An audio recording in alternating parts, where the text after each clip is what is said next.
Finally, where there's smoke, there is fire. So stop the FOMO. Do you have a fear of missing out on a Samsung TV using LG's OLED panels? Unlike previous years where it was just negotiation, right? I started covering this in 2021, around this time, spring of 2021, but Samsung wanted a rock bottom price that LG Display could not meet. So what changed? Why did LG Display suddenly accept Samsung's lowball offer? Desperate times calls for desperate measures. In the last year, sales of OLED panels dropped by 17%. Samsung Electronics is a new customer. They are willing to buy 2 to 3 million units. Now that you know how it happened in this video, we're going to talk about what comes next. Samsung's 2024 TV lineup. Second, does this mean MLA 83-inch OLED is coming to Samsung? But first, let me introduce today's sponsor, Whokeys. Yep, you just finished your big old PC Windows build, you have the best of the best, and sadly, you have less than $20 to your name. Whokeys to the rescue. Use my code SF20 and immediate discount. Let's quickly go through the activation process after you've purchased Windows 10 on Whokeys. Go to your Whokeys account and select My Purchased Orders. See your order. To the far right, click on the button that says View Keys Codes to see the Windows CD code. At the bottom of this order where it says Code Card, to the right is the product key you need to activate Windows. So copy this long number, then go to the Windows menu and click on Settings. In the Settings menu at the bottom, select Update and Security. Select Activation, then select Change Product Key, paste what you copied from Whokeys, click Next, click Activate, and you're done. You can download the Windows 10 Pro key and you're up and running. But that's not all, folks. Whokeys has keys for games too. Steam, Origin, Uplay, you name it, you got it. Check out their sites. There are discounts for all sorts of stuff. And most importantly, you want to be productive? What about Office Suite? Yep, you can download a copy of Office Professional with my code SF20 at checkout and bam. Let's start with your reaction to the news. I put up this poll yesterday when the news came out, and it was actually pretty positive. Many of you kind of enjoyed the fact that there's going to be more competition, but many of you questioned, well, how does this affect the lineup? I mean, wouldn't it add confusion with QD-OLED, then W-oled? How do consumers decide? Well, it's no different than how Samsung's dealing with LCD TVs right now, right? Because Samsung has done a great job separating the various LCD TV technologies, beginning with the very top. Let's say this year, right? Neo QLED Mini LED flagship QN95C. Then below that is the QN90C, also Neo QLED Mini LED, but it maybe uses ADS panels, or the QN85C also uses ADS panels. And then you go non-Mini LED, like the Q80C, it just has QLED. And then you go down to the Crystal series, where it's just an LCD TV. And then you have the lifestyle TVs that are LCD TVs. LCD TVs all, but very different technologies when you compare them and you look into the design purposes. No differently with OLED. How will Samsung approach OLED next year? I see them doing it this way. At the very top, high performance S95 series. That's with the One Connect box, qd-oled.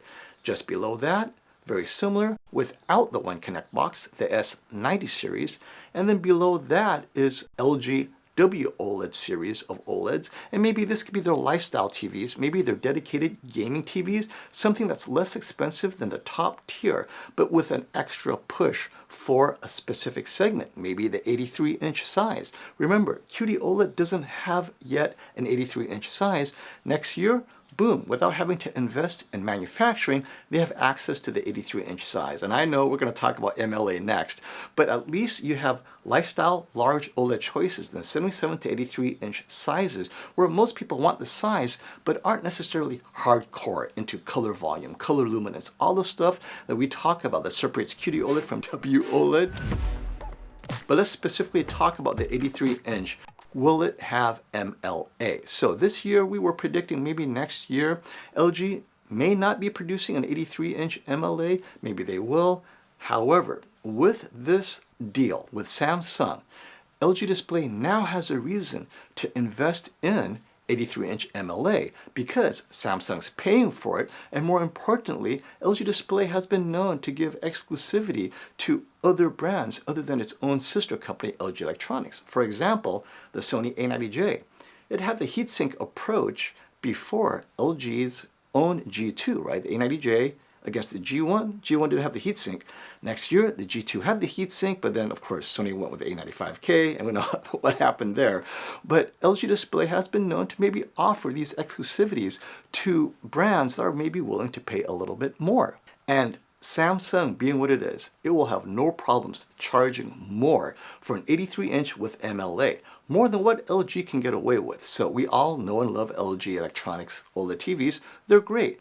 But Samsung does a much better job getting people to buy and pay for more expensive TVs. They are just a better marketing company. So at the 83-inch size with MLA, Samsung will find a way to package it in a way to make it very appealing to consumers so that they are willing to pay $6,000 to $7,000 for a super bright W-oled. The question for you all is that appealing to you? I know, Brian, Whisper Status Tech Therapy, my good friend, would you be willing to get an 83-inch MLA equipped OLED? Because now it's getting to the brightness that you want. But how does this affect the entire OLED TV market? Now, if you look at it, you're like, that's it? Just 77, 83-inch sizes. How can that affect the market? Well, the fact that Samsung is buying 2 to 3 million, they're moving a lot of OLEDs. Guess what? It's a small pie. The premium market is not a big market. If Samsung steps in and starts taking customers willing to pay $4,000, $5,000 for an OLED TV, guess what? That is Sony's market at the 77-inch size and above, right? I mean, we already heard rumors that the A95L from Sony this year, the 77-inch, is going to be over $5,000. Well, next year, Samsung will be releasing larger 83-inch MLA OLEDs, possibly. We're not certain yet, but I'm just throwing it out there. An 83-inch Samsung amazing fun TV that's super bright will be competing head-to-head with the Sony A95L that's slightly smaller. So the OLED TV industry is going to have to face a new threat, and this includes LG Electronics, right? Ironically, LG Display, which is a separate company from LG Electronics, LG Display, by selling 2 to 3 million units to Samsung, is cannibalizing sales from LG Electronics. Now, many of you are saying, wait, I'm an LG person. I'd never buy Samsung. Well, you're an LG loyalist. I understand. But the mass market, they think of Samsung as a premium brand.